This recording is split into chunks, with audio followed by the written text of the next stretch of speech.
Shipping links with North America were fostered in 1851 when Southampton was selected as the port of landing for the American contributions to the Great Exhibition.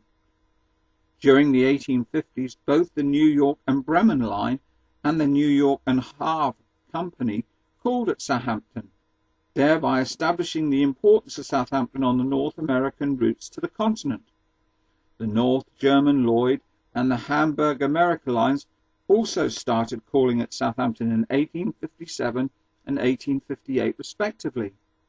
The shipping of immigrants from Southampton to North America and Canada had its beginning in January 1844, when the port was chosen as the immigrant station for Canada. In 1846, the Southampton Emigration and Shipping Company was formed to carry immigrants to Canada, South Africa and Australia. As a result of the Australian gold strikes of the early 1850s, a new Southampton Emigration Society was formed, and a campaign was launched to persuade the Colonial Secretary to recognise Southampton as an emigrant depot.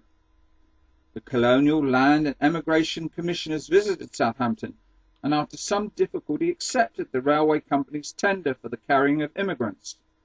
The first government immigrant ship left for Australia on the 17th of January 1853, and by July more than 6,000 emigrants had been through the port. Britain's suitability as a port for the embarkation and disembarkation of troops, a role that was to be particularly significant during the 20th century, was established the following year with the outbreak of the war in the Crimea. Local claims to Southampton as a trooping port was borne out by the successful operation of the port as an immigrant depot, in addition to which a large number of the steamers requisitioned for the carrying of troops and horses or conversion into hospital ships were based in Southampton. During the 2 years of the war, the P&O Company alone transported about 100,000 men and 20,000 horses. The carnage and human suffering caused by both military mismanagement and the lack of medical facilities created a need for a new military hospital in Britain.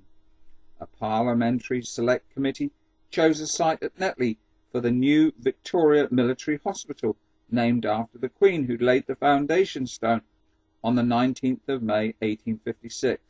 The hospital was designed by the War Department and attracted the outspoken criticism of Florence Nightingale, who felt that sound medical principles had been sacrificed to the vanity of the architect, who wished to provide a striking landmark on the Netley shore of Southampton water.